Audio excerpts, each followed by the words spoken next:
You are watching NovaNow.tv, independent community media for Northern Virginia.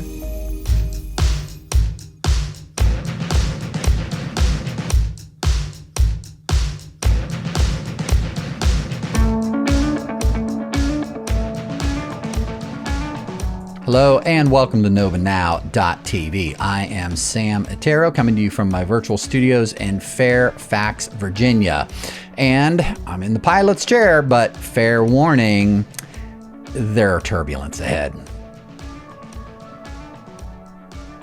America, I hate to tell this to you, but you're being lied to. Now, that's a fact that I really shouldn't have to illustrate, but I do feel that it's my duty to try. Those who are being lied to, most of you know that you're being lied to, and those that are doing the lying, well, you're either suffering from a cognitive dissonance, some level of psychosis, or you're straight up possessed by an evil spirit of authoritarianism. And, okay, I can see the eye rolling now. There you go again, the tarot, delving into the hyperbole and the exaggeration. This is not exaggeration. This is a very sad state of affairs that we find ourselves in here in America. But alas, here we are. You know, it used to be that in America, it was expected for citizens to have the right to walk into public meetings and take part in the civic process. There once was a time when a free American citizen was able to investigate what's happening in their country, their state, their local community, and openly question and even challenge their elected officials should they disagree with them. It used to be that, general rules of decorum notwithstanding, a healthy dose of passion and fire and maybe even a little bit of sarcasm in one's voice was okay. Used to be an old adage would apply. You know, if you can't handle the heat, get out of the kitchen. I'm talking about public servants, of course. But now we face a very different reality, one where elected officials cannot be held accountable or called out if you agree with them. Access to their public meetings can willy-nilly just be blocked with no ramifications being meted out to those that are stopping the public from viewing or recording their elected officials hard at work. We now face a reality where a very loud, radical faction of society is resorting to open intimidation, bullying, and lies to advance their agenda. And apparently, as we learned this past week, they seemingly now have the full weight of the federal government behind them. The October 7th FCPS school board meeting was not unlike many others that we've seen play out in the past, not just here in Fairfax County or in Loudoun County, Virginia, but across the nation, in fact. Since the COVID lockdowns and the great awakening of parents all over the U.S. who suddenly saw and heard what their kids were being taught, a grassroots uprising has been steadily growing. Citizens have had it, and they're showing up at school board meetings en masse to deliver clear and pointed objections and challenges to those who they feel are, let's break it down, allowing pornographic materials in school libraries and classrooms, defending these materials as normal and healthy, promoting racist, socio-political ideologies that serve to divide our nation even further, pushing pandemic response measures, which are counter to science and fact, and defending these mandates as for the good of everyone, especially our youth, who are statistically of zero risk of the disease. These are just some of the issues that have parents upset and willing to rally by the hundreds. But of course, you wouldn't know it if you relied on the media coverage here in Nova of these events, as the majority of the news outlets show up briefly. They offer a few cherry-picked sound bites, and more often than not, tell flat-out lies to you, the American public. But, you know, it's not just the media that's lying to you, folks. It's young people and adults who are advocating for these things that are harmful and labeling anyone who dare oppose their views as dangerous, radical, right-wing zealots. It's private school security. Camera can't go in? Why would that be? You have to talk to our... Sir, Virginia code guarantees the right of anybody, any person, to view and film Any person. any person, and I am a person, and I am a citizen, and I have a camera. And public officials who try to keep the public and independent press out of public meetings. How you doing back there? Good to see you. I'm great. How are you? Good. Awesome. So you got your fake news reporter with you? You're quite good to see you. I'm sorry? Yeah, you do. Come on, you guys. Real outlet. You? Are you serious? It's loving, tolerant, leftist protesters who refuse to listen to the words of our open meeting code or respect it and try to use physical intimidation to keep independent press from showing another point of view.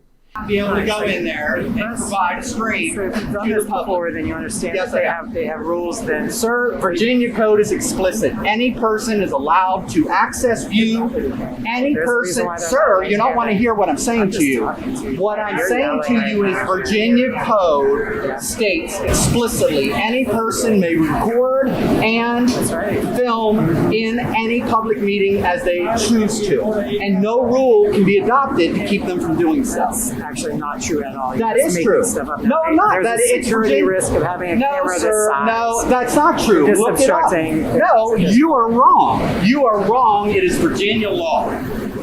Period.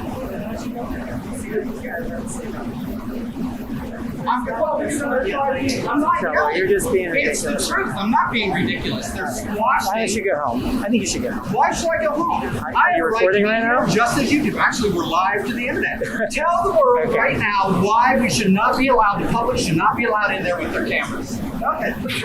Explain that. I'd like for you. Yeah, you're a great actor. Good job. Explain that.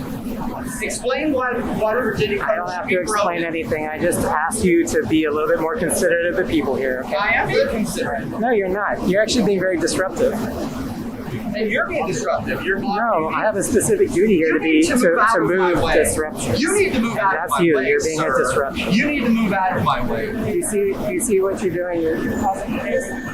Sir, this gentleman is bumping up against me. I don't appreciate it.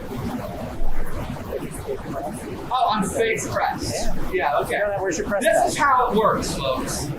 No.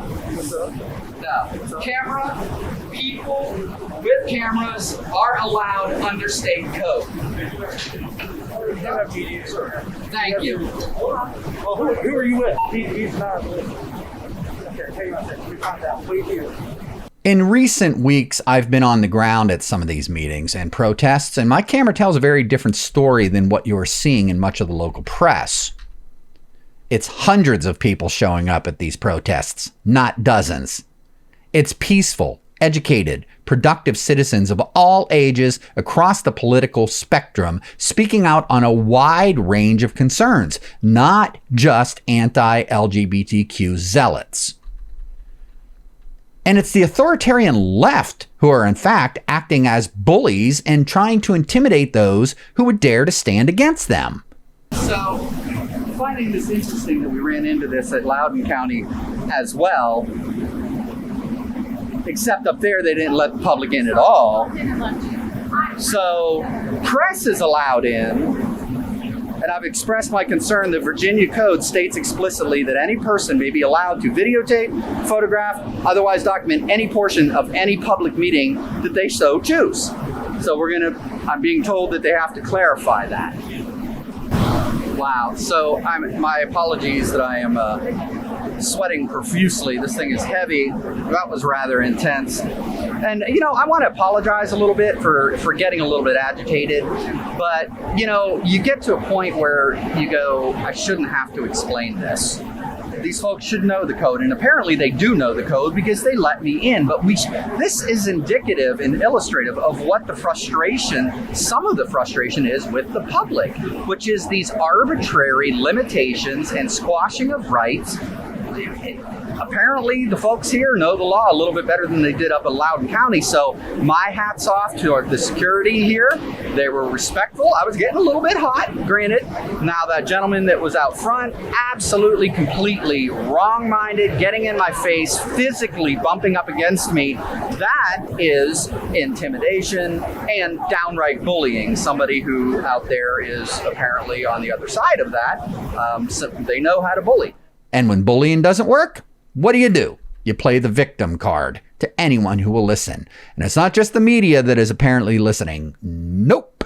Apparently, it's the Brandon administration.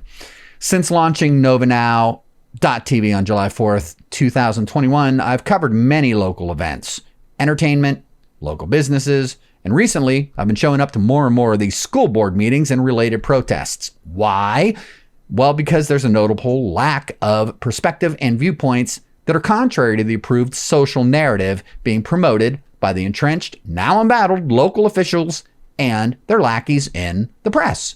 This perspective, one that is focused on fact and founded on the principles of liberty and free speech, is sorely lacking, especially here in Northern Virginia.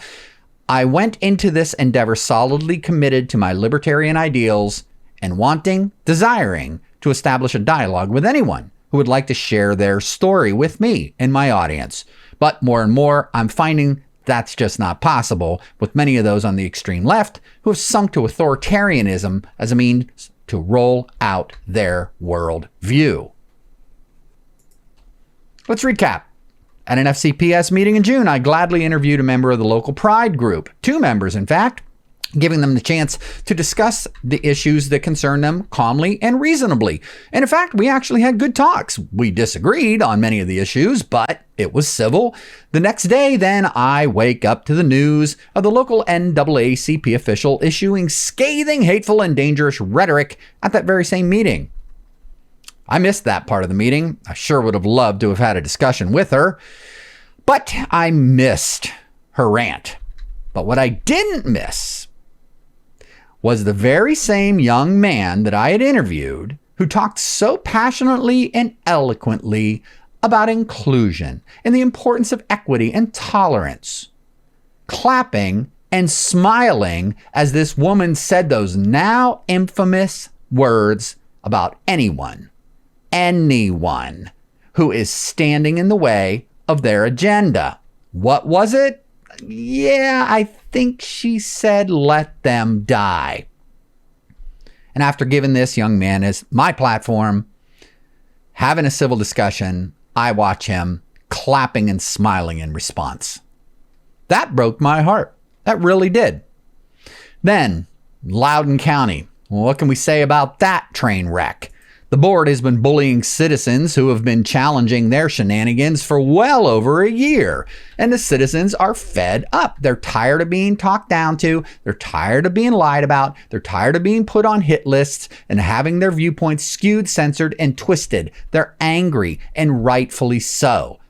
So what does the school board do rather than actually engaging and listening and responding in productive manner? Well, what would any good authoritarian do? They double down by restricting public viewing, cherry-picking press access to include only approved media, not fake news like me, and subject their subjects to gross and abusive security measures that treat them like dangerous convicts. All why? All of this. Why? Well, this week, we found out from the National School Board Association and their now infamous letter that they wrote to Brandon that they have proof that there is a coordinated effort by violent racists, bigoted conspiracy theory zealots to hurt kids and harm the educational process and threaten and bully local school board officials and teachers. They listed 20 or so instances, including, quote, in New Jersey, Ohio, and other states, anti-mask proponents are inciting chaos during board meetings. In Virginia, an individual was arrested, another man was ticketed for trespassing, and a third person was hurt during a school board meeting discussion distinguishing current curricula from critical race theory and regarding equity issues. In other states, including Washington, Texas, Wisconsin, Wyoming, and Tennessee, school boards have been confronted by angry mobs and forced to end meetings abruptly. And a resident in Alabama who proclaimed himself a vaccine police has called school administrators while filming himself on Facebook Live.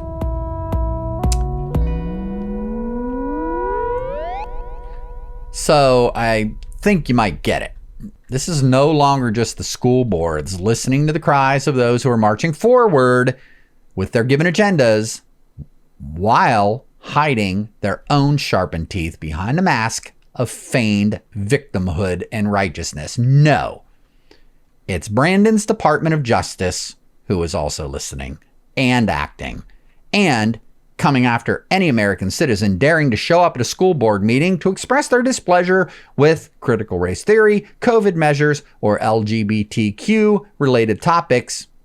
If you oppose the agenda, you are now the enemy. If you speak loudly against the policies, you are now dangerous. If you oppose CRT, you are a racist. If you oppose graphic, extremely explicit sexual materials in schools, you are homophobic or hate the LGBTQ community. If you oppose COVID measures that fly in the face of common sense and actual science, you're a murderer and you deserve to lose your career, livelihood, and well, probably belong in some sort of quarantine center, like they're doing in Australia.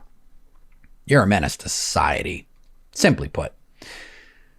Now, let's get right down to it. Does anyone in the right mind advocate actual violence at school board meetings? Of course not. Do these meetings get out of hand sometimes? Have people been arrested for getting into scuffles? Sure. Do lunkheads send out stupid and ridiculous and sometimes even hateful and threatening emails? Absolutely. That's why we have law enforcement in our country, to be able to deal with it. People get yelled at and abused and harassed and called names and even get in fist fights all the time. And the local cops round them up, or the state police round them up, investigate, and deal with it. There are laws that are in place to handle this. But as Brandon made very clear, in response to the outcry against the leftists going to Mansion and Cinema last week and harassing them, well, in that case, that was just part of the process. Manchin had people on kayaks show up to his boat to yell at him. Senator Sinema last night was chased into a restroom. Do you think that those tactics are crossing a line? I don't think they're appropriate tactics, but it happens to everybody. From the only people it doesn't happen to are people who have Secret Service standing around them. It's part of the process. Just normal everyday business as a public servant, right? You see how this works? You burn down cities and you kill people. That's fine if it's an advancement of their agenda. Bully and intimidate public officials, and it's just another day in the life of the dedicated public servant. And they should just expect it. It's fine, according to Brandon. But show up at a school board meeting, dare to raise your voice, dare to get rowdy a little bit, or wow, or call a local official and broadcast it live on Facebook, and you should be investigated as a domestic terrorist. If you can't see the glaring hypocrisy and absurdity of all this, then certainly nothing I will ever say is going to convince you. Really, you probably should just tune in, or tune out, I should say, right now. Because what we're going to get into in our next show is not going to sit well with you. Here's the bottom line, folks. The local authorities have the resources in place to deal with those who get out of hand at these school board meetings, as they always have. There are rules on the books. There are laws on the books, and there are mechanisms which can be brought to bear against anyone who is breaking the law. This coordinated move by the big unions to give marching orders to the feds to deploy against their ideological enemies is horrifying. And when one considers also the collusion between big tech giants like Facebook and Google and other educational and medical biotech companies who stand to profit mightily from the very policies that so many protesters are now standing against, and then you add to that the actual bullying and violent tactics that is being used by the authoritarian left to squelch any opposition, well, you're coming really close to the classical definition of fascism. And who better to illustrate this fact than dear Benito Mussolini, the father of fascism himself. El Duce once proudly stated, fascism should be more appropriately called corporatism, because it is in fact a merger of state and corporate power. Now, that said, there's a lot of room to argue that fascist models exist on both sides of the aisle. There are those in America that say fascism is rampant throughout all of American systems. I, for one, spent many hours on the streets back in my younger days protesting and covering the neocon wars that enriched the likes of Dick Cheney and Halliburton. I'm not a fan. Fascism is an ideology that can be and is applied to any political party. It's truly a nonpartisan gesture. That said, at this stage in the game, the authoritarianism that we're seeing rising up in America is squarely housed in the Democratic Party and the far left fringe supporters thereof. The proof is everywhere. It's all around you in all segments of our society. But as one lady put it in the FCPS meeting last week, there's nothing inappropriate here to see unless you go looking for it. So how did we get here? How did we go so quickly down this slippery slope? Well, in my estimation, it's rather simple. We got here because we sat back and enabled and coddled a couple generations of those who would stand on lies as their platform. We as a nation allowed this to happen. We let it get out of hand. Many voted for and supported this agenda. And what is the agenda? We'll call it whatever you want. Some call it Marxism, some call it communism. I like to tend to think of it as overt fascism. I just don't even know what to call it honestly anymore because it's really just downright creepy. But whatever you call it, people of America, you have two choices being presented as you move forward. You either sit down, shut up, put your mask on and do what you're told, or talk to this nice FBI guy, this helpful officer, and explain yourselves. You see, the authoritarians do give you choices. And why do they give you choices? Because they love you and they care about you. That's where we are. And on October 7th here in Fairfax, we saw hundreds of extremely concerned citizens show up to engage their civic rights. Their duty as free Americans to exercise those rights was on full display. Not dozens, but by the hundreds. These folks voiced their concerns to the public, on the street, and in the school board chambers. What do we get in the press? You guessed it. A litany of reports about the support being given by students and other citizens to return the now infamous sexually explicit books to the school libraries since they have since been pulled. Now, none of these reports are going to show you the details that we're going to show you tonight.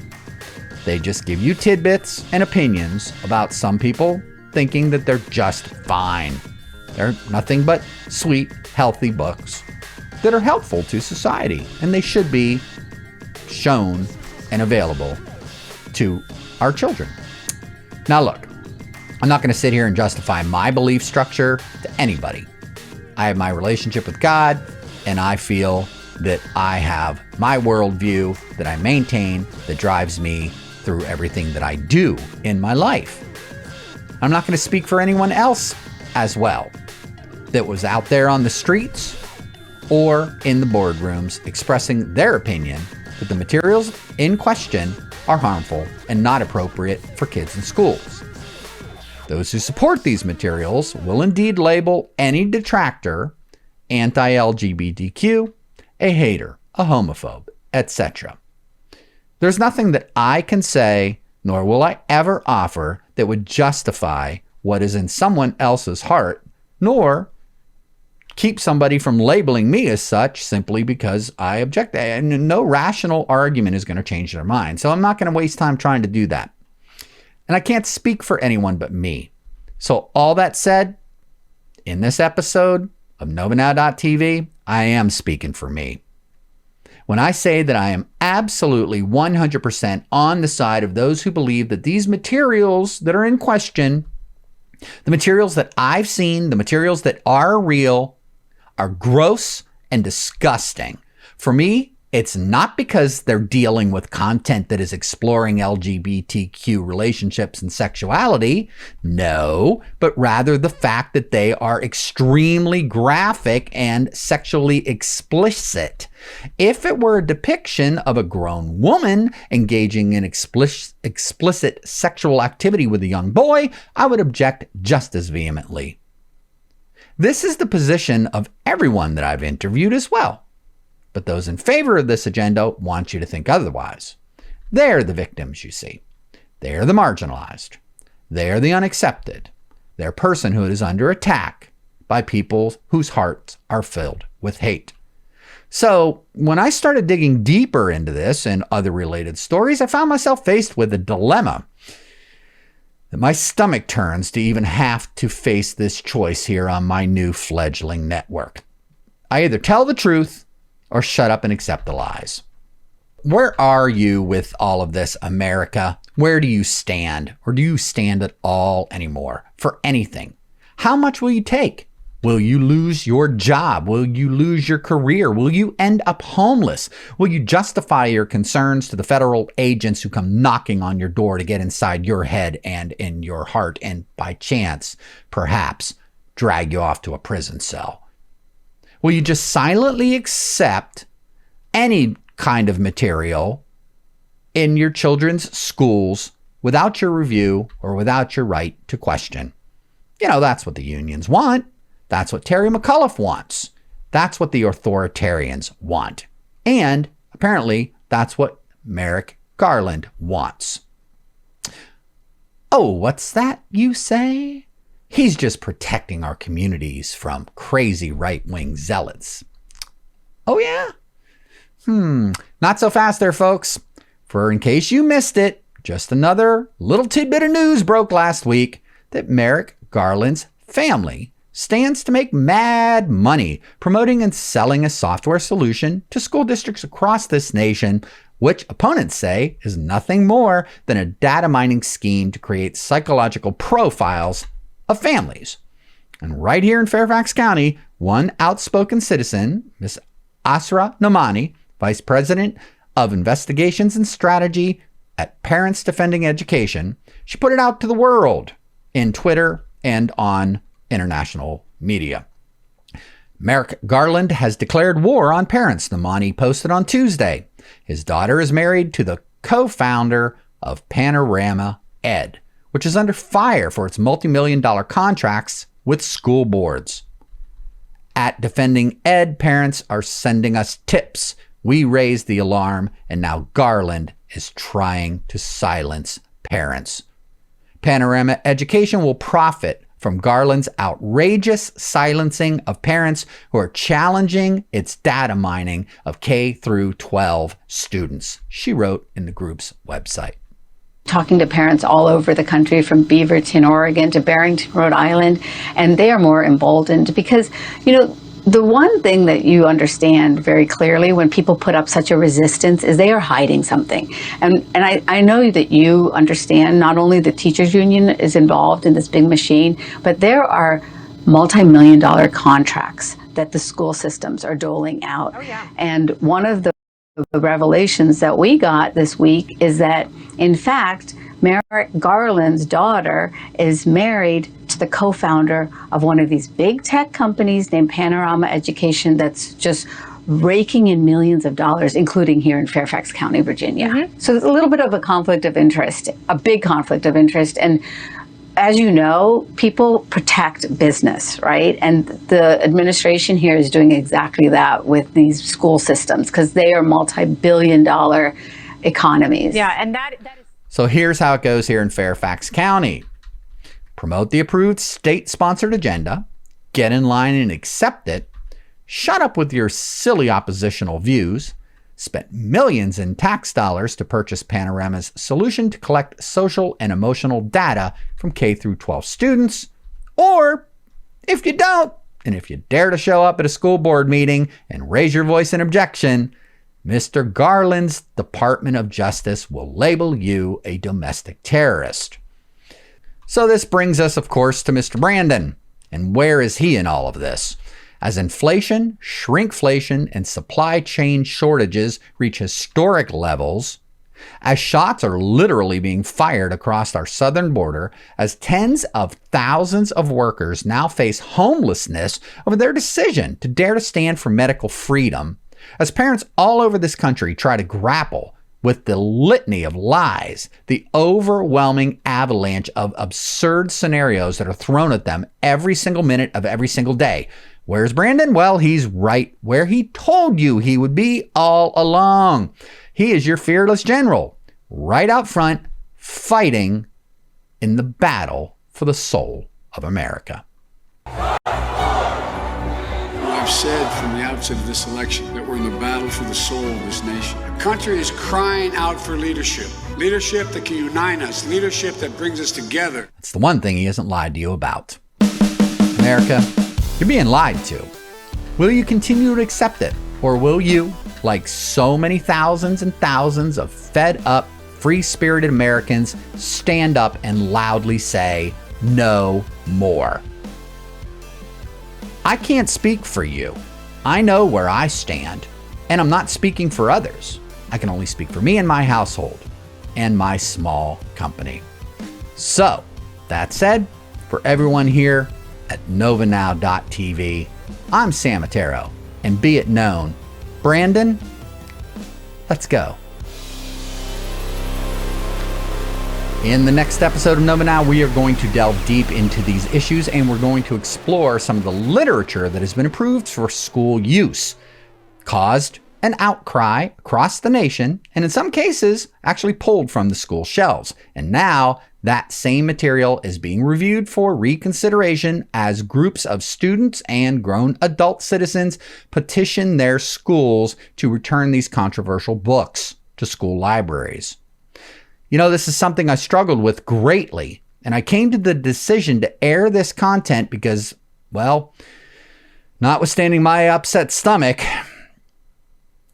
the accusations of those in the media and the supporters of these materials, which are claiming that there are those who oppose these materials simply based on bigotry and hate, and that they're taking the excerpts out of context, or they're outright lying and making up stories because, well, they're bigots and full of hate.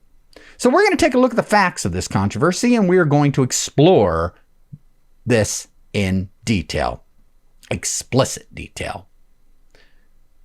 So, to watch the uncensored episode, you're going to have to log into YouTube now and validate your age, as I will be putting an age restriction on this episode. Of course, I know full well that it does not guarantee that only adults will see it, but I really have no other controls.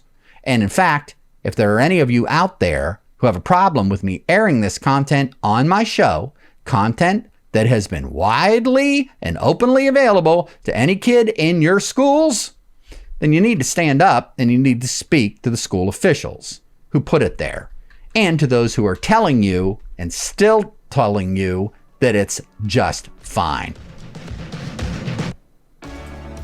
I am not happy about this at all, but I think this content needs to be shared openly and honestly.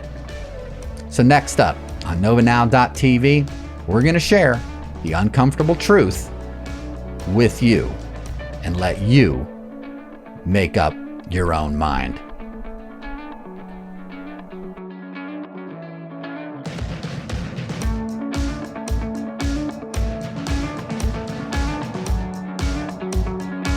Next on novanow.tv, it is time for citizen participation.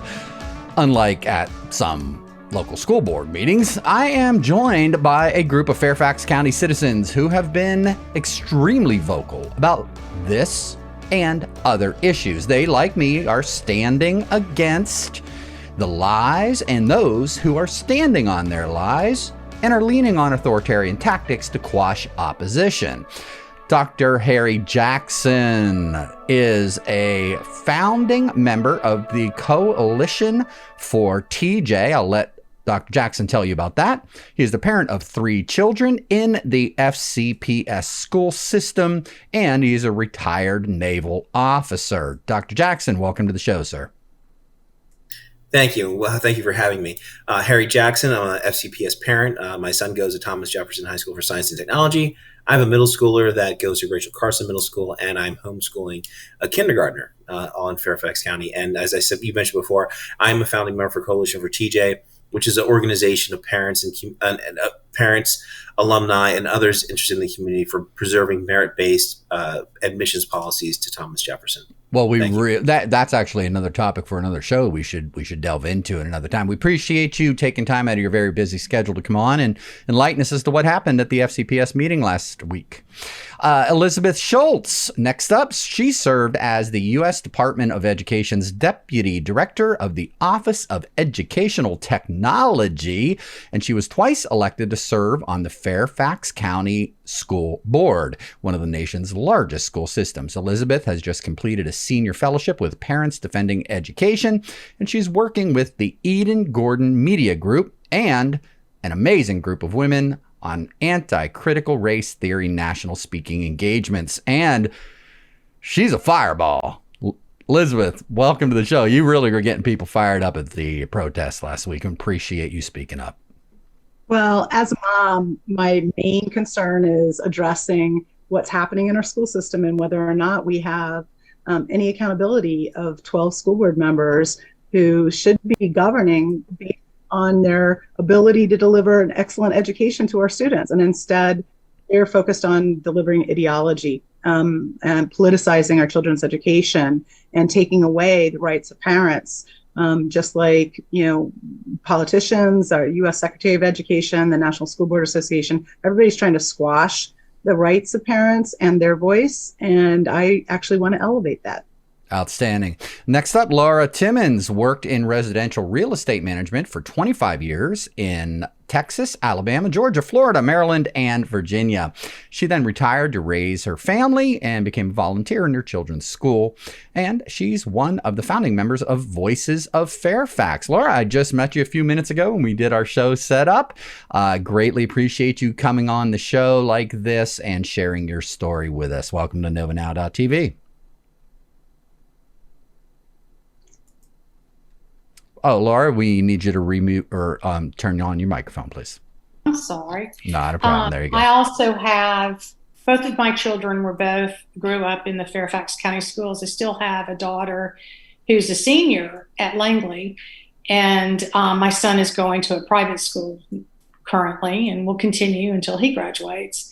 But we moved here to Fairfax for the schools. Like, I picked my house in my neighborhood for the particular schools, the elementary school, the middle school, and the high school. And the school board is blowing it up. I mean, they are blowing these, unbelievably good schools with their Equity One Fairfax agendas, and they're blowing our schools up. And I think parents, when you start trying to shut down parents, the anger starts, and now we've just got a mess that needs to be fixed. I couldn't agree more. And one of the things that I'm going to start the show actually pounding the podium again on the issue that was brought to light in my last video, where I went up to the Loudoun County Public Schools protest and meeting and was absolutely appalled at the way that the school was treating the citizens up there, and in fact shut down public viewing and shut out not only myself and others as independent press or not authorized press, but blatantly broke Virginia code for open meetings, which states very clearly that anyone may enter a public meeting, a meeting that is necessarily public. They can enter, they can film, they can photograph, they can document, as long as they're not being obstructive. Then no public body may pass any rules that obstruct or prohibit that access. So I'm going to bring this up to you.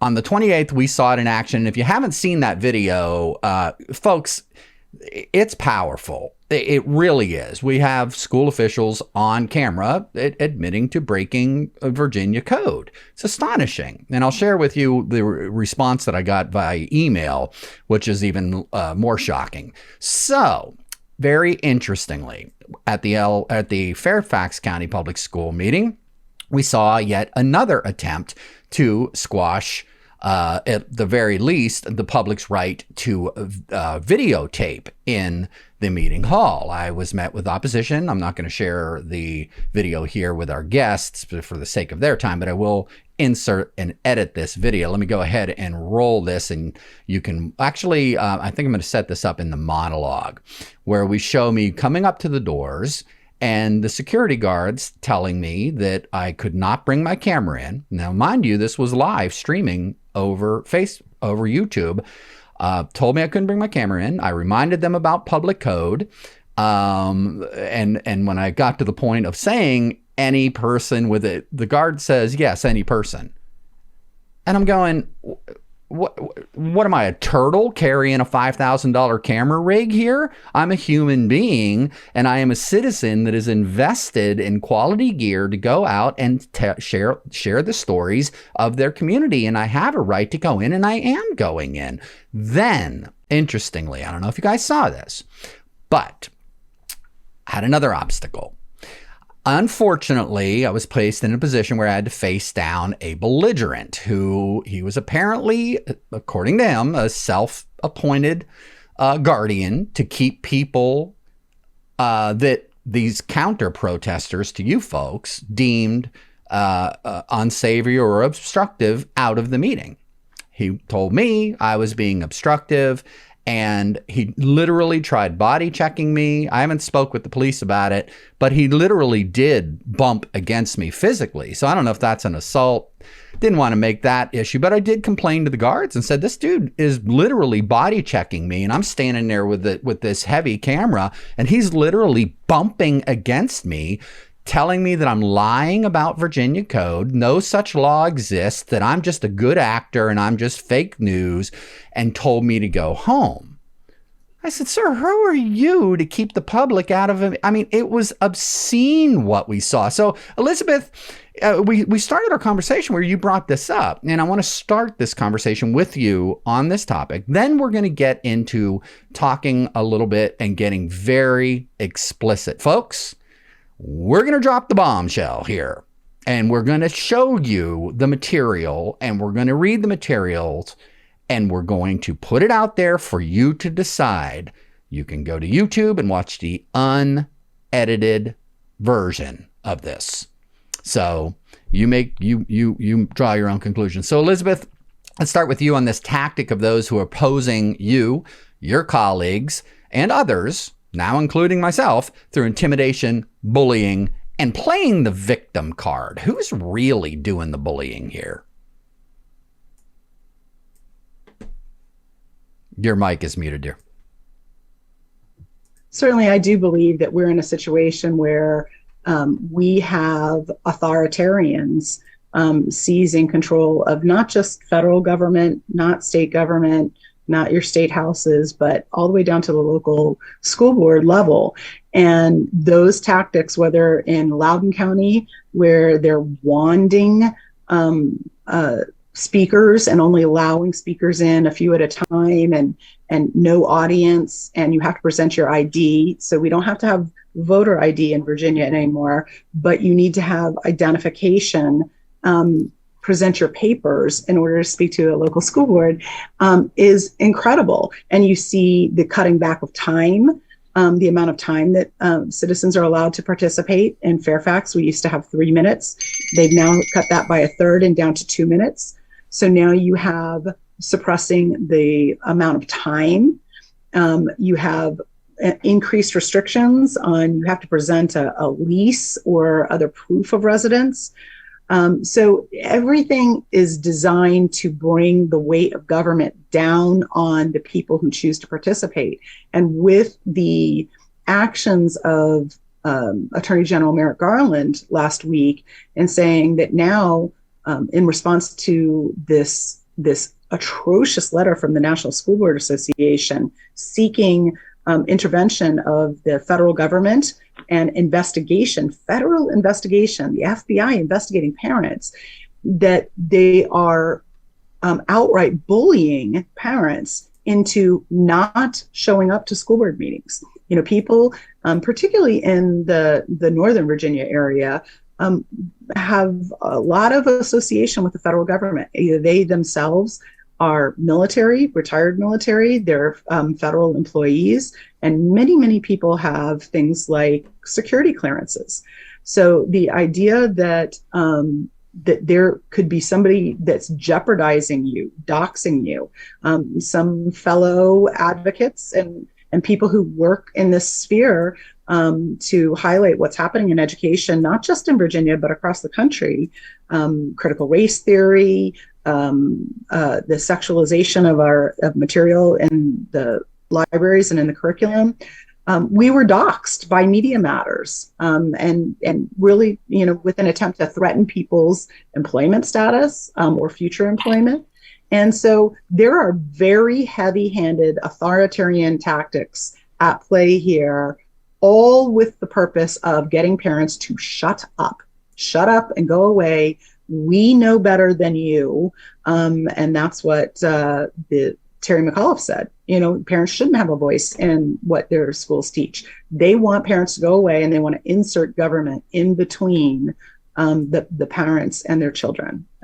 And that's what we have to fight against, because there's nothing more important to protect the rights of family, the rights of parents, the rights of students, than parents as the primary, not only stakeholders that U.S. Secretary Miguel Cardona refused to say in a congressional testimony last week. The parents, he would say we were important, but then he elevated teachers to also being important. So he's putting us on the same level playing field as teachers in our children's lives and our children's education.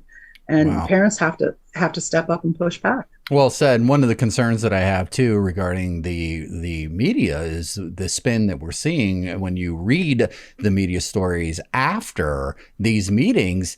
It happened up in FCPS. It was all about Matt Walsh objecting to LGBTQ policies. Story after story after story after story after story after story, when the fact is there were many people there from across. I'm meeting Democrats that are standing there going, Sam, this is insane what we're seeing. And I'm not here about that. I don't care about that. In fact, maybe I even support that. But I have concern about the authoritarianism, or I was concerned about the vax mandates, or there was a broad range of people. First off, not dozens of people, but hundreds of people. And of course, I was blown away. I don't know if you guys noticed this. Did you notice that I was the only guy in the room with a big professional level camera?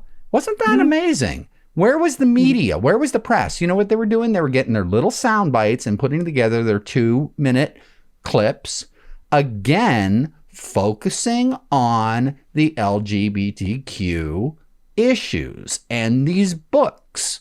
There was just as much talk that night, and fiery talk, about the issues that we're bringing up.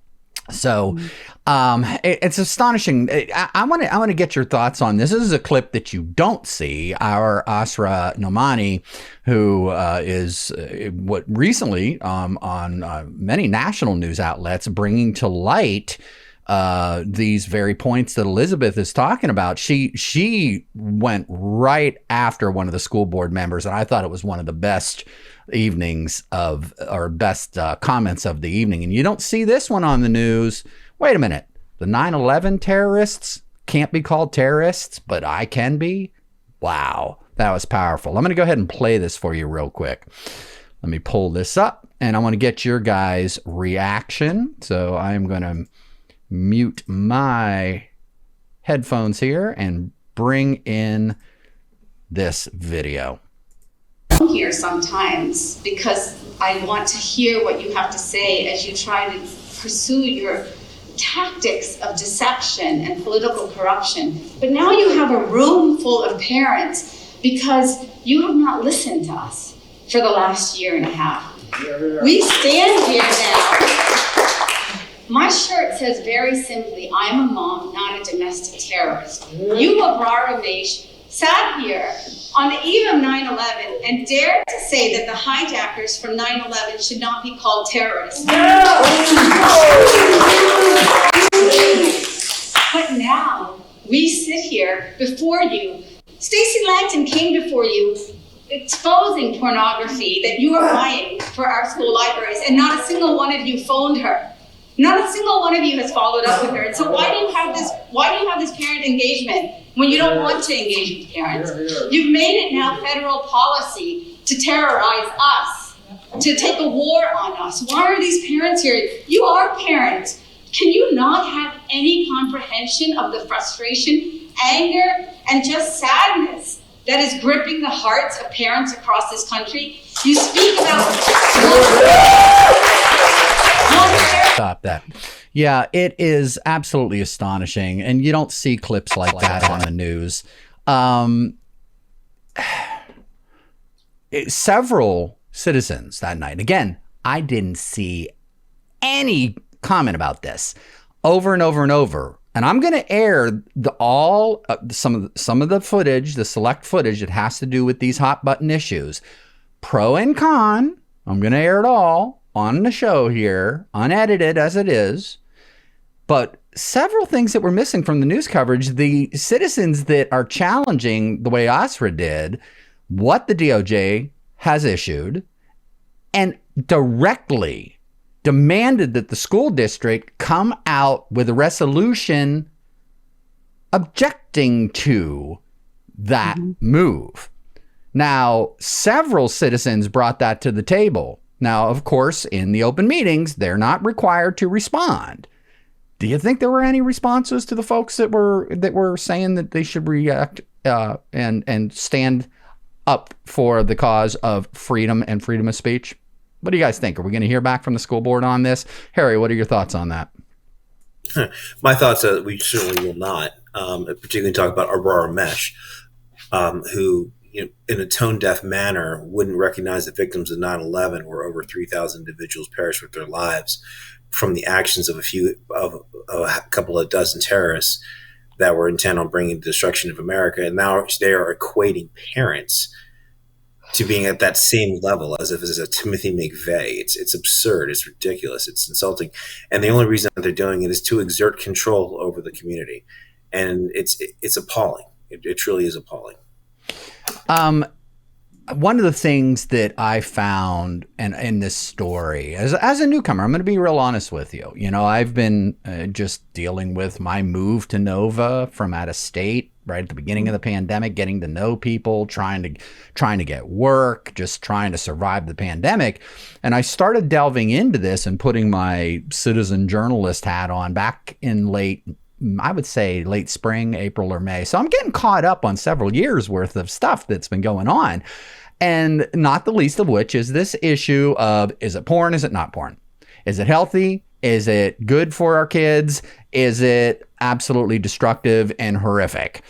Lots of opinions out there. I'm going to play, and then we're going to go to Laura here. I want to play an opinion of a young lady that came to the board meeting and decided to espouse her views as is encouraged, and that, I think it's great that these young people have the courage to stand up and say what they think and speak up for what they believe is right. God bless them. Hey, that's what America is all about. So before you all, anybody out there that may decide to attack us or myself for airing this video, we're not attacking or bullying, as this young lady said when those retracted her in the audience. We're not attacking her. She's a young person who had the courage to stand in a public meeting, and this is public video. So I'm not bringing this up to play gotcha, but it's illustrative of a big problem that we're seeing, which is the slanting, and as somebody from the audience pulled out and said, the lying, that this issue in regards to the content in these books is just made up and fake and false, and people are lying. I'm going to play this clip, and Laura, I want to get your thoughts on this. Let me go ahead and cue this up. Here we go. Let's hear what she has to say. From the school some years ago. I am a current student at Fairfax County, and I'm just saying that's not, these things that you are claiming about our libraries aren't true. We're not being exposed. Why are you calling me a liar when I'm a student? What? I'm a student at this school. I've been through the education system. I'm Asian and I'm white. I've been a part of the percentages that you guys have been mentioning over and over and over, and this is not what's happening in our school system. In fact, I feel like there needs to be more education on FLE curriculum in general, because all we are learning is about anatomy. That's it.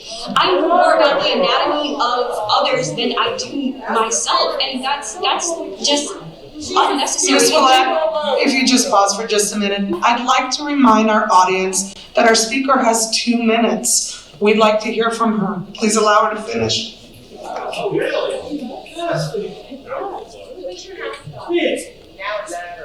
I will. Thank you. So I'm just saying, I've been in these libraries, I've been in the library since elementary school. There's nothing that is inappropriate unless you go looking for it.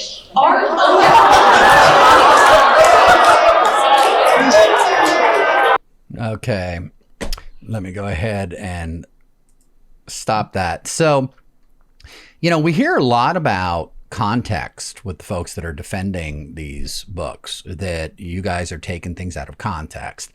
Laura, your thoughts on the context of that young lady's comment there?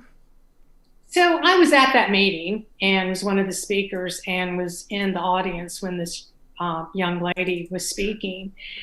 And what I was going to say is, I don't think she ever even looked at the book or read the book.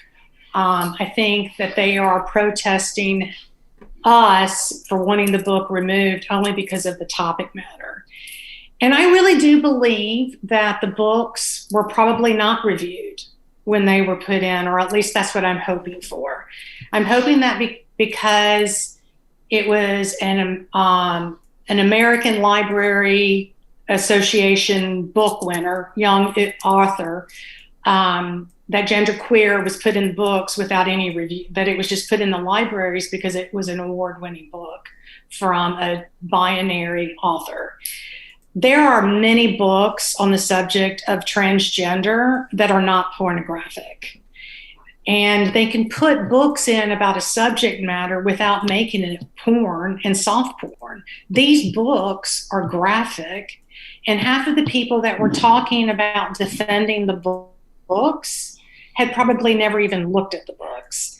I took the time to read the books and to look at the books so that I could stand up and say, you know what, I think these books are inappropriate for my child to be, for any child to look at. And, I wouldn't have them in my house, and I'm an avid reader. And these books, they're just beyond graphic, and they're crude, and the language they use, they're not teaching anything but pornography and pedophilia. And that's it. And there's other books that these books could be replaced with that are far more appropriate for 16-year-olds to be reading. And that's how I feel. It's just insane that these books are in our libraries. Now, Harry, you had aligned yourself with the waiting list, on the waiting list, I should say, at the meeting, but you didn't have an opportunity, and you were prepared with visuals, some of which we showed on our live webcast. That's on our censored YouTube video now. I want to get into this, and before I do this, here's how we're going to do this. Again, I'm not playing gotcha with these folks, all right? I'm playing this video and these videos for, as those that say over and over and over, context matters, context matters. Context does matter. So here was a gentleman, a father, who proclaimed himself to be heterosexual, married, blah, blah, blah, blah, the whole thing, that read the books from start to finish and stood in the meeting and proclaimed that there was nothing wrong and nothing objectionable in these books at all. And if there were any segments, very small segments, that may be able to be construed objectionable, it was just hyperbole and folks extrapolating on it and pulling it out and taking it out of context. So here's what we're going to do.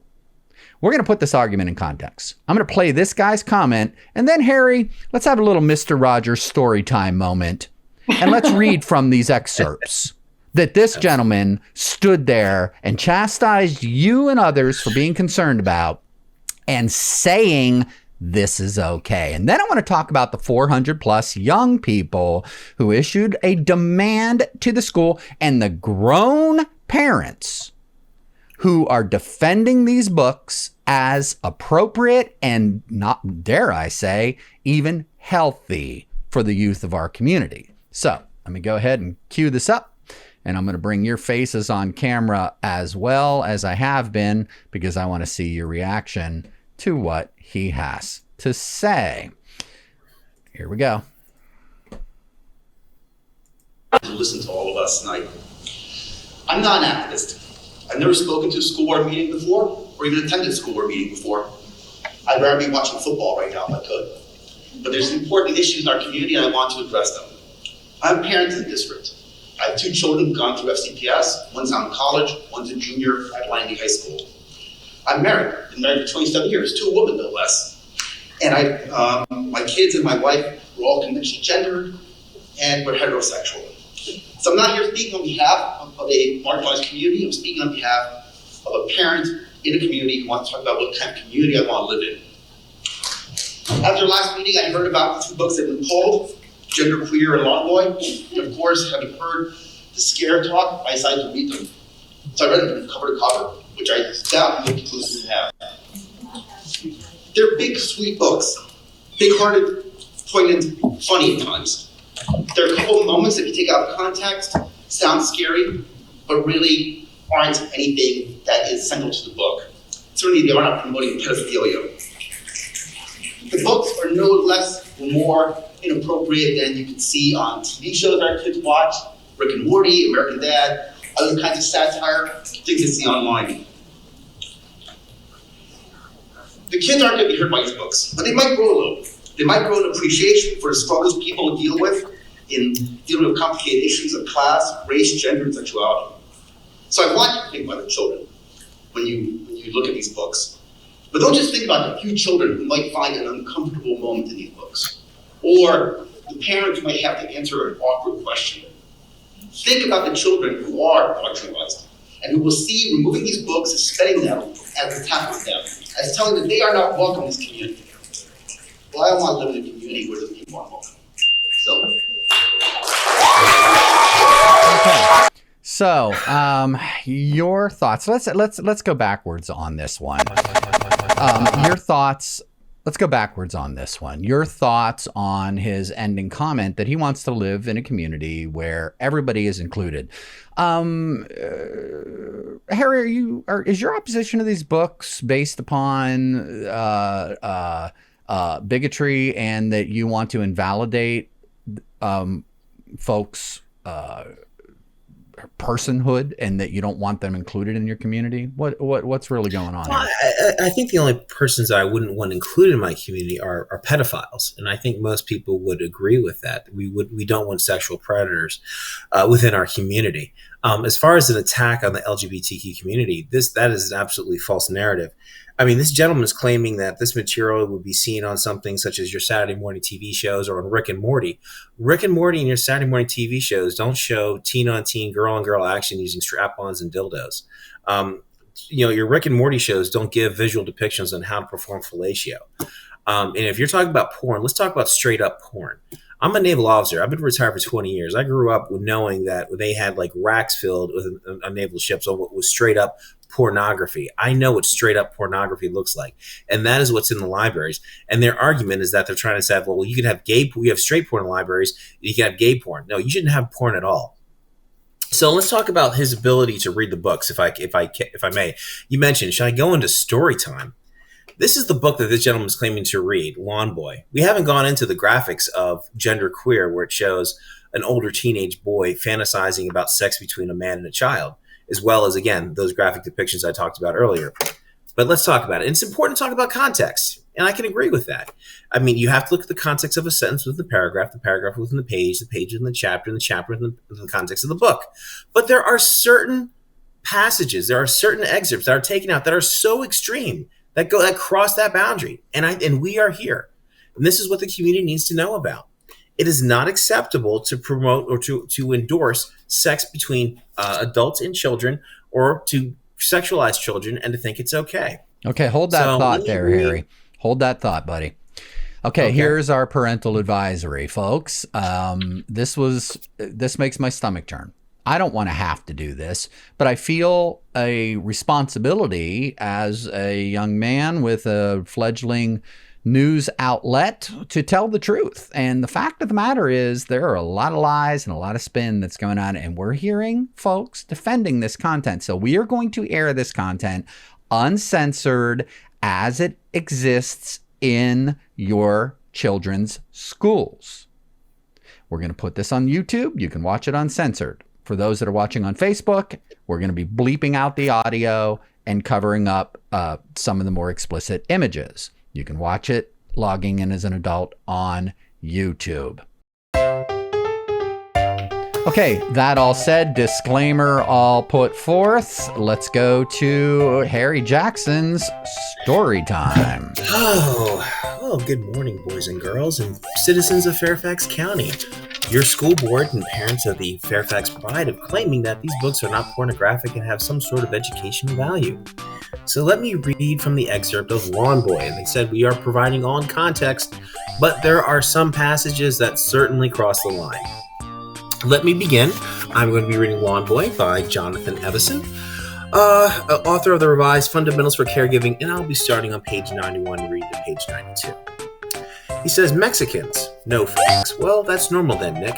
Tell me, your porn habit, the way you talk about women. Oh? Like you don't watch porn? Actually, no. You're a liar. What if I told you I touched another guy's I said. Nick waved me off and turned his attention back to his beer. What if I told you I sucked it? Will you please just shut up already? I'm dead serious, Nick. Well, I'd say you were a fag. I was 10 years old, but it's true. I put Doug Goldberg in my mouth. The real estate guy? Yeah. Nick looked around frantically. What the fuck are you talking about, Michael? I was in 4th grade. It was no big deal. Cringing, Nick held his hands out in front of him in a yield gesture. Stop. He sucked mine too. Stop. Why are you telling me this? And you know what? It wasn't terrible. All of the air went out of Nick, and he looked at me dully, his face a prairie of blankness. This is a joke, right? No, Nick, it's not a joke.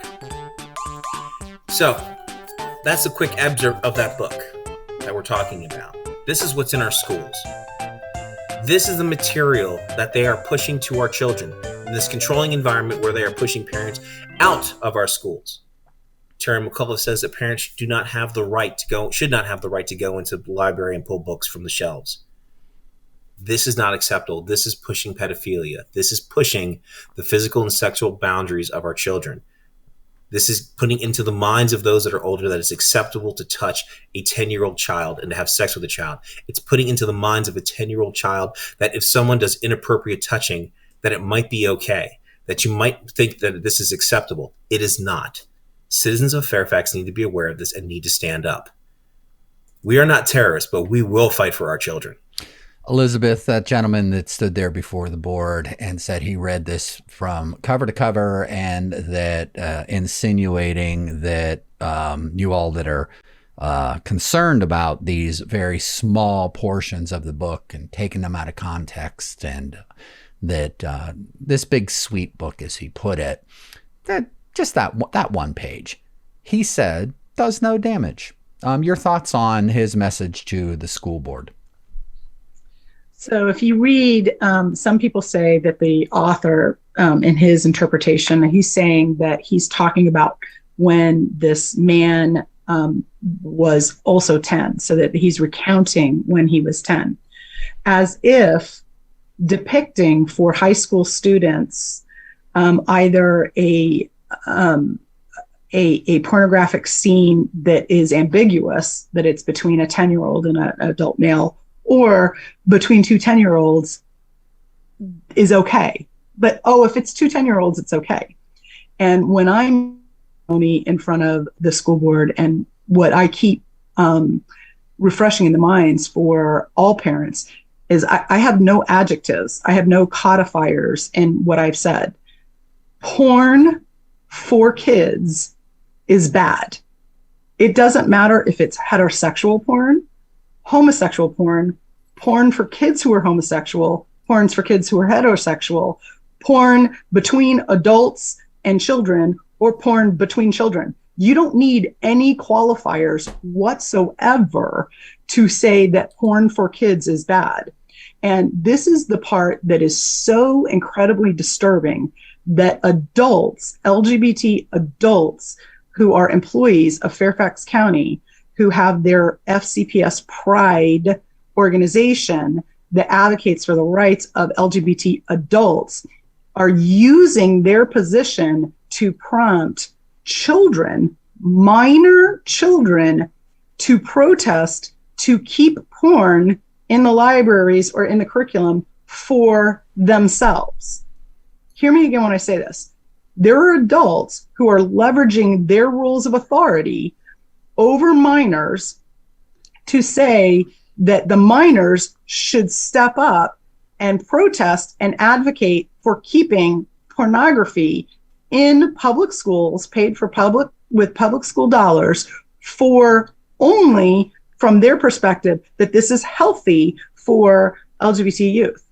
That is a mind-boggling approach, that somehow porn for certain kids is okay, or porn that depicts porn between adults and children, which is pedophilia, which the genderqueer book absolutely depicts, has pictures that are not only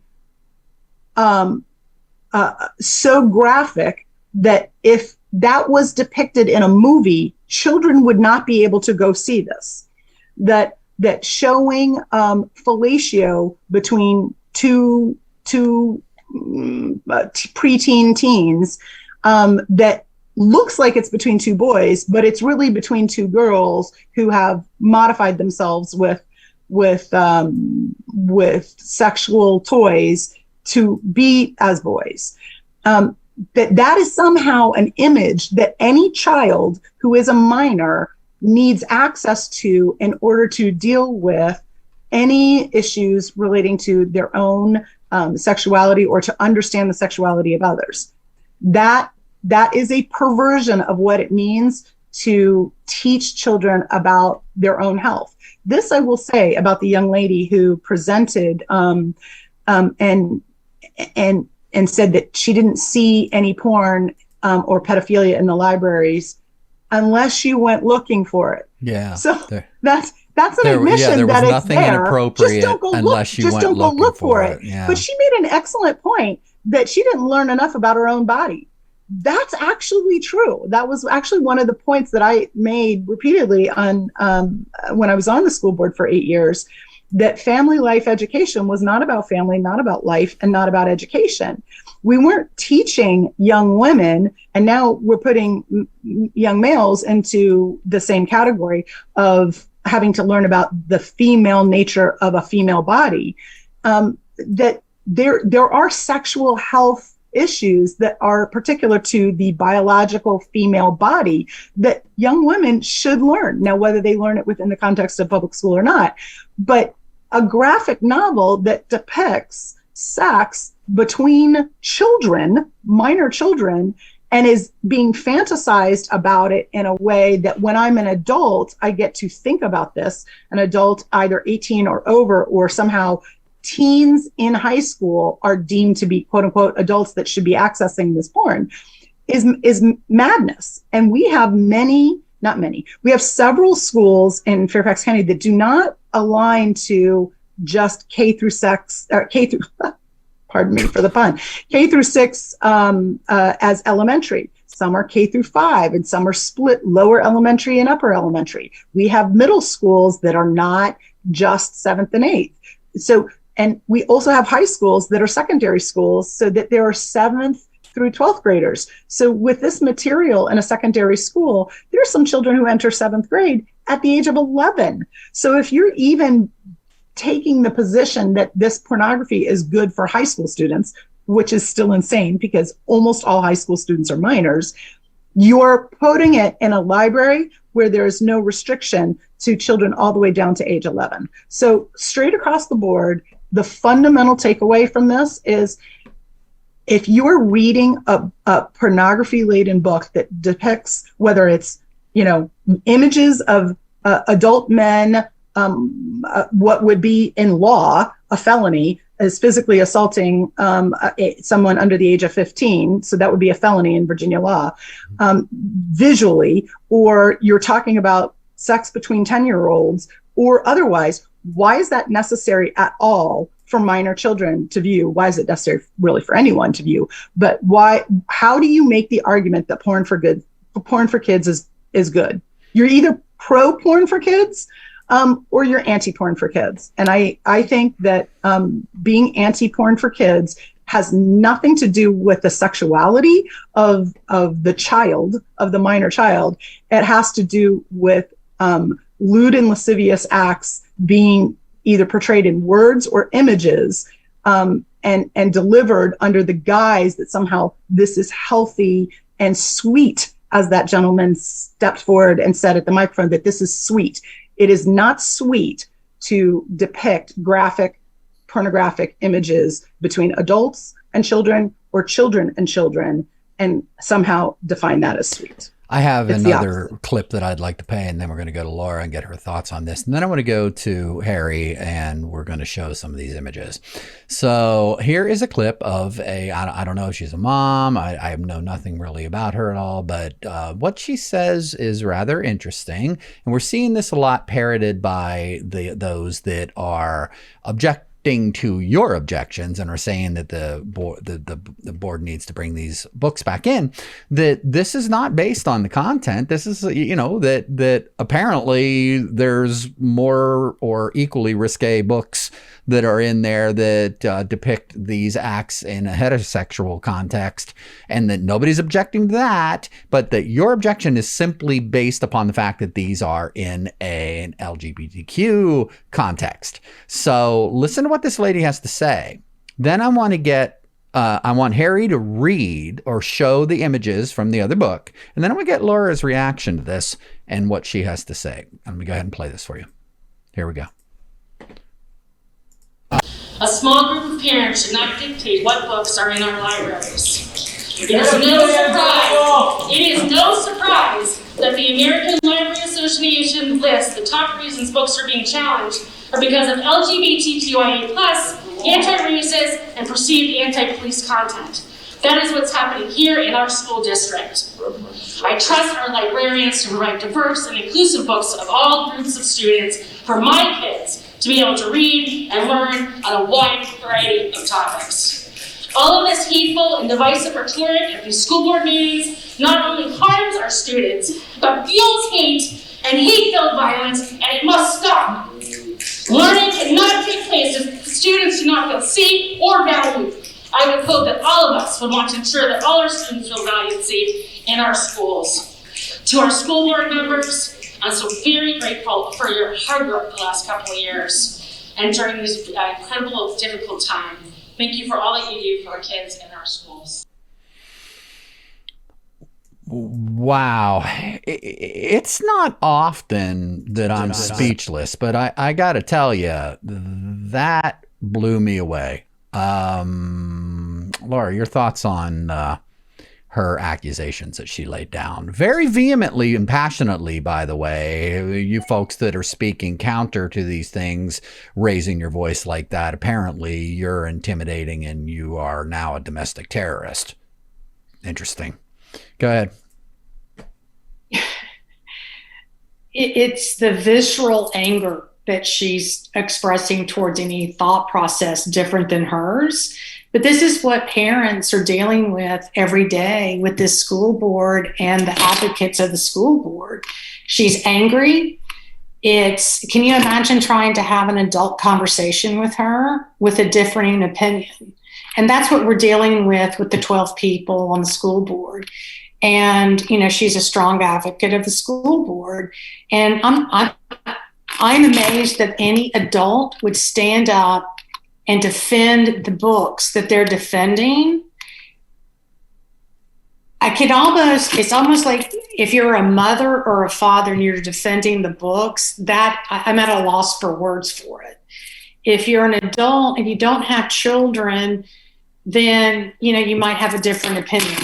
But I'm at a loss for words at how vehemently they are defending these books, because these books are not helping the transgender population, the gay population, the queer population, because it's showing them as deviants. These books are not doing their community any favors. And it's not teaching the children anything. It's an indoctrination. It's grooming children when you're having someone under a certain age read these books that think that all of this behavior is okay, that it's okay to have sex with a child, and it's okay to masturbate in class. It's at a lot. It's beyond the realm of normalcy in this. Or while you're driving, that's one of the. Or while you're driving, exactly. Or while you're driving, it's okay to masturbate, and it's pornographic. I'm amazed that this book is rated for 16 and over. Like genderqueer is rated for children over 16 and over. And it's in high schools where some kids are 14, 15 years old, but these are underage kids. And I'm still shocked that the book is rated 16 and over. It should be 25 and older. As an adult, if you want to go get the book, go get the book. Go get it at the public library, but don't go get it in our schools. And might I add as well that if you want to share that with your underage child, that's your prerogative, I suppose. If your community says that it's not illegal and the cops aren't going to knock on your door and they're not going to arrest you for it, and it's apparently okay to do so, that's your prerogative. If that's how you want to train and raise your child. Harry, the accusation that your objection to what you're about to show us is based on nothing more than, as this woman so vehemently put, hate in your heart, sir. You want to counter that and then show us what you got to show us? Go. Well, thank you. No, there is no hate in my heart. We're talking straight up pornography. This is not directed at the LGBTQ community. They can find other books that is more appropriate for children, for gay boys and girls to explore their sexuality. The books that she is defending, these are the pictures of the material that she is defending. As I said before, this is straight up porn. Lift that up. Girl on girl. Lift that. Yeah. Depictions on how to perform fellatio. I am. Go. Show us. Go down. Go down. No, raise it up. Yeah. Okay. Raise it up. Now, Harry, you clipped these images out of the book and copied them and blow them up. For sake of argument and to be fair, what is the context of those images? Now, from my standpoint, it doesn't matter, but I would like to counter this argument that, you're just you're just blowing things out of proportion and you're a hate-filled bigot, Harry. Hate-filled bigot. Well, I mean, I guess one has to talk. Do you want to put that down? Well, I really what honestly. is the? I'm just what's the educational value? I mean, have that discussion, have that argument. How are you saying that if you're a parent and you're protesting that, as Elizabeth mentioned, an 11-year-old child can have unrestricted access to that content? What's the educational value to that content? That was just one picture. I mean, what's the educational content when we talk about this material right here? Clearly, you're talking about pedophilia, sex between a man and a boy, and then you also have gay pornography off to your. You go down, raise it up so we can see what's down below. Oh, okay, raise it up. Sorry, raise it up. Yeah, raise it up. You should. Not to say I'm trying to promote. I mean, two fully naked men fondling one another. One obviously adult, one obviously in stature, much smaller, and apparently younger, possibly a child. I don't know. What is the context of that story? If we're talking about education, what's the educational value with this? Yeah, go up because we're missing. There's a picture at the bottom too. Go up. No, that's cut off. It's cut off. Okay. Yeah, no, this is not bigotry and hatred towards the LGBT. So, but I'm asking you in terms of the book. What is the book, and what's the context of those images? Where are they in the book, and why are they inserted in there? They're on page 137 and I think 237 respectively. And the context of the book with the pedophilia between the man and the boy. In context, it's a teenage boy fantasizing about sex between a man and a child, and how that he finds that arousing and sexually satisfying. The other ones, that was the most disturbing. That was what comes to mind. I can't recall the context of the other ones, but clearly they're having sex. Oh, I'm sorry. The ones with the strap on the dildo. Those are just two women that were going on a date and decided that they were just going to have sex together.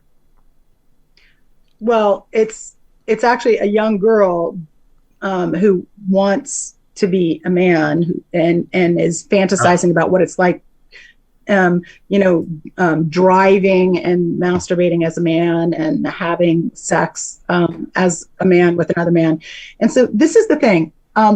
These two books happened to inflame these two moms who saw them in their children's schools. But I emphasize again, when I was on the school board, I worked very hard with senior leadership in the school system to say parents should have a right to know what their children check out of the library. And the argument was made, well, these are in the library, they're not in the curriculum. So porn in the library is okay, but porn in the curriculum's not. See, this is where the arguments keep getting more and more ridiculous. Oh, well, you're attacking porn for LGBT kids. No, porn for any kids is bad. All porn for kids is bad. And it doesn't matter whether it's in the curriculum, it's a book or a passage that is taught by a teacher in a classroom, or it's made available to children in a library, whether it's high school, middle school, secondary school. Oh, it's just porn between two 10-year-olds. It doesn't matter, because what they're trying to do is they're trying to parse the argument that some porn for some kids is okay, and it's not. It doesn't matter the nature of the relationship or the nature of the reader. It's what is it, and it's porn that's bad. And so when I tried to say, look, parents can know what their children get out of a cafeteria. You can go online, you can see exactly what they ordered. If there's something called a double deal where they get a little extra, you can say my child can't have the double deals, or my child can only have meals from the cafeteria 3 times a week. You're in control and have the ability to receive information from the school system based on what your child eats, but not on what they learn. And so why the digging down? Why the pushback? Why the cloaking and the lack of transparency or accountability from school board when it's what they read? And it's like, well, oh, no, it's not in the curriculum, it's in the library. Well, why are you trying to hide what they're reading in the library? See, every part of this argument is, as long as the parents don't know about it, or you can paint the parents as being bigots because you're saying, well, it's okay because LGBT kids need this. No, it has nothing to do with the sexuality that is depicted in the words or images or the sexuality of the reader. It is that you are talking about minor children accessing highly graphic words and images. And is that necessary? Is it justified? And if it is, I think, Sam, the point that you made is that if a particular child and a particular family is dealing with a particular issue, then they should be able to access that information, and potentially even from the school, if they go to the school and ask for, look, we're looking for information on this particular issue. Great, provide it to them at an individual level, but to make it universally available for any child to access or to be delivered unbeknownst to parents because you're hiding the curriculum or the videos, because sometimes it's not written material. Sometimes these are videos that are shown to children at the beginning of class that parents never know about. All of this is done under the cloak of lacking transparency because you don't need to know. As Terry McAuliffe, governor for a gubernatorial candidate, said, you shouldn't have a right to say what's being taught to your children. So this is the narrative of authoritarianism and the placing of a school system between children and their parents, or somebody else knowing better for you. Mm-hmm. And I do find it very interesting that some parents are domestic terrorists, but there were parents there who were advocating for what their children should learn, who didn't believe what I believe, but they want to be listened to too. So all parents should have a voice, including parents who disagree with, what we may be discussing, or me saying they should have a voice too. That's the whole point, is that parents should have a right to say what their children are and aren't learning, and to exclude parents or to label them, as the NSBA has done, or that the Department of Justice has done, or weaponizing the FBA against parents. Absolutely. Because they want to have a right to say, not only in whether it's sexual content, but any other content that is being taught to our children. Parents do have a right to be heard, and the effort of a school system to shut down, silence, bully, and intimidate parents, whether it's in Fairfax County, Loudoun County, Prince William County, a neighboring jurisdiction, is also having a problem, or in any other state in the United States, because this is happening across the country. This is not something that is unique or limited to, for some reason, we just happen to be at the laboratory forefront of this in Virginia, and an exemplar of what's wrong in education. To the rest of the parents. But if you're in Lincoln, Nebraska, or Paducah, Kentucky, or you're an Arizona parent they've had a lot of feedback about what's happening in the schools in Arizona, in Texas, in Georgia. It's happening everywhere. And this is the clarion call to parents, that you had better seize your rights as a parent to speak up on behalf of your child and your child's education as a minor in public K through 12 before you lose those rights. An exemplar for everything that's wrong with education. Wow. Those are some powerful words. Laura, your thoughts on those that would say that the absolute opposite is true? That whether it's all of the issues that those that were protesting against, whether it's CRT or these issues with the explicit materials, or I'm go down the list, those that are advocating for those things that you are protesting against, that see this as virtuous, that see this as moving society in the direction that they believe that we should be, that see education, this type of education, as good, wholesome, healthy, and appropriate. Where do we go from here when you have such intractable world views? I mean, maybe we need a peaceful divorce.